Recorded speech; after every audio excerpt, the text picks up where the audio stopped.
Bapak-bapak, ibu-ibu yang dirahmati Allah, organisasi Syiah itu ada dua. Yang paling kuat di Indonesia, API, Ahlul Bait Indonesia, yang dipimpin oleh Umar Shahab. Kemudian IJABI, Ikatan Jamaah Ahlul Bait Indonesia, pimpinan Dr. Jalaluddin Rahman.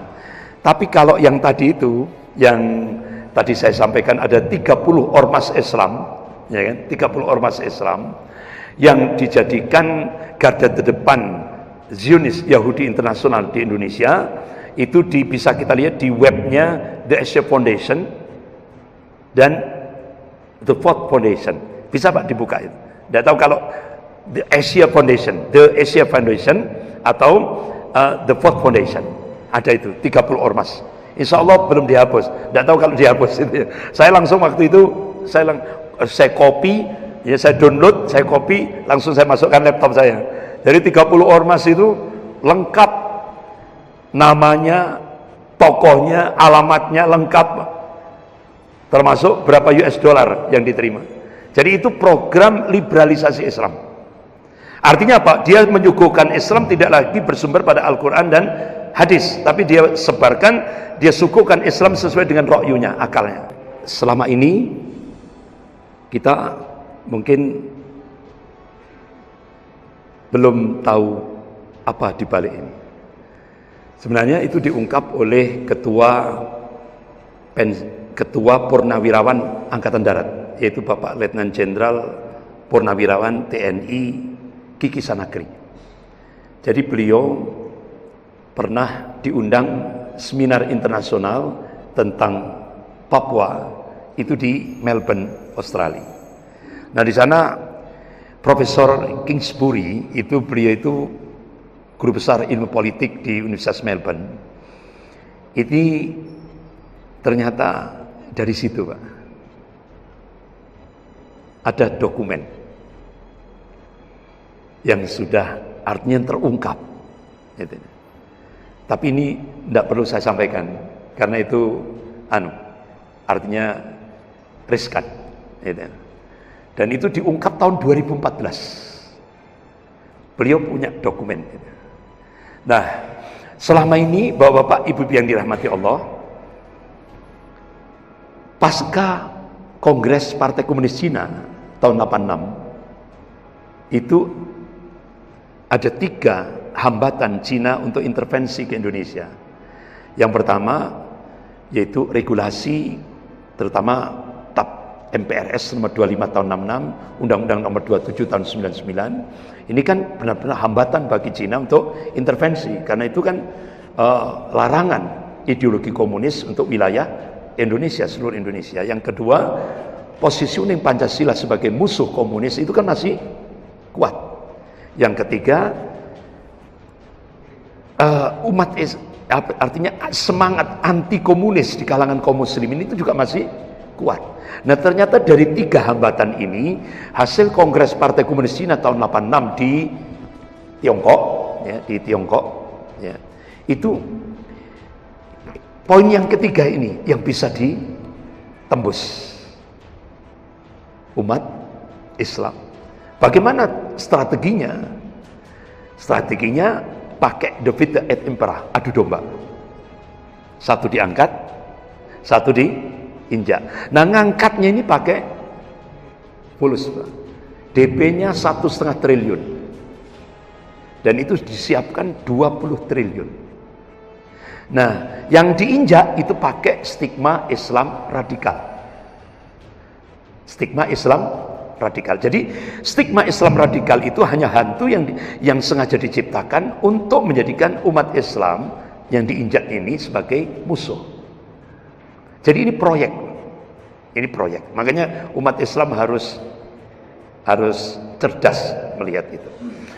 Jadi ternyata selama ini kan umat Islam yang sasaran tembak, umat Islam radikal, umat Islam anti kebinekaan, umat Islam anti NKRI, umat Islam anti Pancasila. Padahal Pancasila ini kan hadiah umat Islam untuk negara ini. Ini kan maling teriak maling. Akhirnya apa yang terjadi?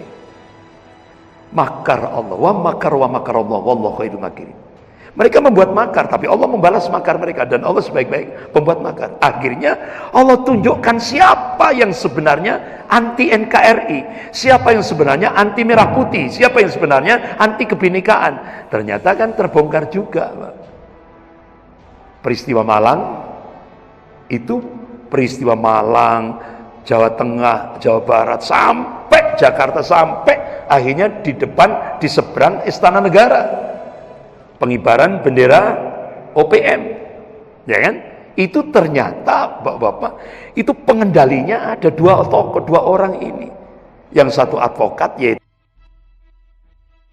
satu itu yang penggeraknya demo seluruh Indonesia, yang mahasiswa-mahasiswa Papua itu akhirnya Polda Jawa Timur langsung, Pak Luki itu Polda Jawa Timur langsung memvonis Veronica Koman status tersangka. Bahkan Polda Metro Jaya langsung DPO terhadap Veronica Koman dan Paulus ini tadi, ya kan? Akhirnya umat Islam sekarang, ternyata Allah sendiri sekarang yang membongkar siapa yang anti NKRI, siapa yang anti Pancasila, siapa yang anti merah putih, siapa yang anti Indonesia kebinekaan. Ternyata mereka. Jadi memang ada benang merah itu. Jadi makanya kenapa ini penggeraknya ini tadi? Ada kekuatan Amerika. Itu. Makanya Bapak-bapak, Ibu yang dirahmati Allah, ini sudah high politik, sudah politik tingkat tinggi. Makanya ya siapa yang dikorbankan? Umat Islam. Orang-orang Minang, orang Jawa, orang Bugis, ya kan? Yang dikorbankan. Ini kan orang-orang gunung, ada semacam Pak, ada semacam apa istilahnya, diorganisir gitu. Diorganisir secara rapi sekali, ya kan? Yang dijadikan sasaran warga Minang, Jawa, Bugis, nah itu. Sementara orang Cina aman.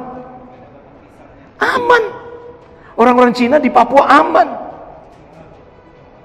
Itu loh Pak, itu ada tanda tanya pada ini high politik, politik tingkat tinggi.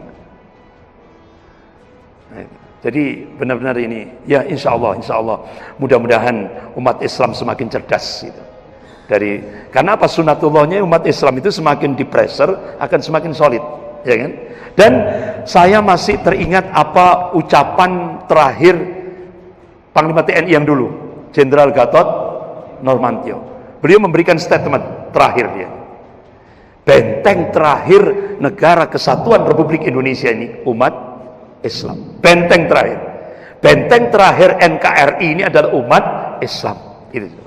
Makanya sampai selevel Ustadz Abdul Somad jadi target. Karena apa? Ketika Ustadz Habib Muhammad Rizik Syihab di target pertama gagal pakai chatting pornografi, ternyata kan yang bikin chatting pornografi itu kan orang Cina Surabaya, yang mengupload orang Cina juga. Gagal kan? Nah setelah gagal sampai dengan operasi pembunuhan Habib Muhammad Rizik Syihab itu kan, untuk membunuh Habib Muhammad Rizik, upaya pembunuhan itu sudah 11 kali Pak. 11 kali Habib Muhammad Rizik ini saya dapat info dari TNI Angkatan Darat. 11 kali Habib Muhammad Rizik ini mau dihabisi, terakhir pakai sniper. Terakhir kan ini. Akhirnya beberapa tokoh-tokoh intelijen di Indonesia minta Habib Muhammad Rizik segera terbang ke Saudi Arabia. Nah, Bapak-bapak, habis itu muncullah 41 masjid terpapar radikal, 41 masjid BUMN. Tolak ukurnya karyawan-karyawan BUMN senang memakmurkan masjid BUMN. Akhirnya 41 masjid itu, karena masjidnya makmur, akhirnya disebut masjid radikal. Nah coba kalau masjid BUMN itu cuma yang imam sekaligus muadzin sekaligus makmum, ya, coba cuma 2 orang gitu, itu masjid the best. Nah, karena masjidnya BUMN 41 masjid BUMN itu makmur, akhirnya dikatakan masjid radikal. Nah, setelah gagal itu akhirnya Ustadz Abdul Somad level kedua. Makanya Ustadz Abdul Somad sampai beliau mendatangi Profesor Din Samsudin. Ini Pak, ini proyek besar Amerika dan Cina. Itu. Ya, saya kira gitu. Jadi artinya kriminalisasi terhadap ulama itu memang seperti itu, Pak. Ini sejarah berulang. Ya. Saya kira gitu. Lebih kurangnya saya mohon maaf. Astaghfirullahaladzim. Subhanakallahumma wa bihamdik. Asyhadu an la ilaha illa anta astaghfiruka wa atubu ilaik. Wabillahi taufiq wal hidayah. Wassalamualaikum warahmatullahi wabarakatuh.